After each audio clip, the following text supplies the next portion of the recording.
3 mai, Journée mondiale de la liberté de la presse. C'est dans le cadre de cette célébration mondiale que l'École nationale des sciences et technologies de l'information et de la communication a initié une séance de réflexion sur les questions liées à la contribution du journalisme dans la préservation de l'environnement.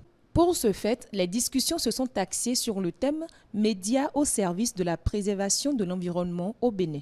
Le thème de cette 31e édition de la Journée mondiale de la liberté de la presse est ainsi formulé: la presse au service de la planète, crise environnementale et urgence du journalisme. À partir de ce thème général, l'INSTIC a retenu que soit développé au cœur d'une causerie le sujet suivant: médias au service de la préservation de l'environnement au Bénin. C'est ainsi qu'une journée de réflexion qui vise à faire prendre conscience de la contribution du journalisme à la préservation de l'environnement au Bénin. C'est aussi une journée de réflexion entre professionnels des médias sur les questions de liberté de la presse et d'éthique professionnelle. C'est également l'occasion de célébrer les principes fondamentaux de la liberté de la presse, d'évaluer la liberté de la presse à travers le monde, de défendre l'indépendance des médias et de rendre hommage aux journalistes qui ont perdu leur vie dans l'exercice de leur profession. La célébration d'aujourd'hui est la 31e édition. Et cette édition met en lumière le rôle significatif joué par la presse, le journalisme, l'accès à la diffusion de l'information pour assurer un avenir durable qui respecte les droits des individus, leur diversité de voix et l'égalité des genres. C'est l'occasion pour Ferdinand Bohwe, directeur de l'INSTIC, et Josias Arissou, représentant des étudiants, d'exposer les difficultés auxquelles ils sont confrontés au quotidien. Désormais, le l'INSTIC dispose d'un studio équipé de 2 caméras et 3 appareils photo avec leurs accessoires. Nous saluons cet effort.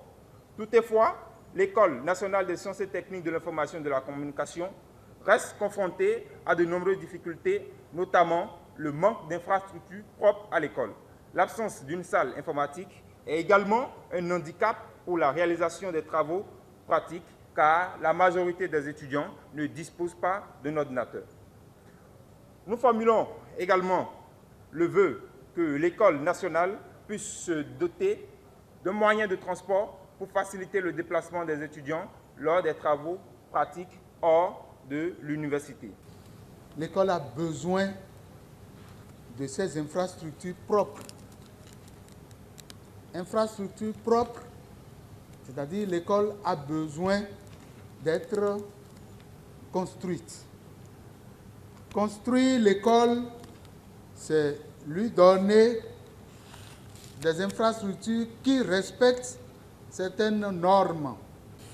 Aujourd'hui, l'école essaye de se reconstruire et ça ne peut se faire sans l'apport, sans l'assistance de l'équipe rectorale, du ministère et des donateurs.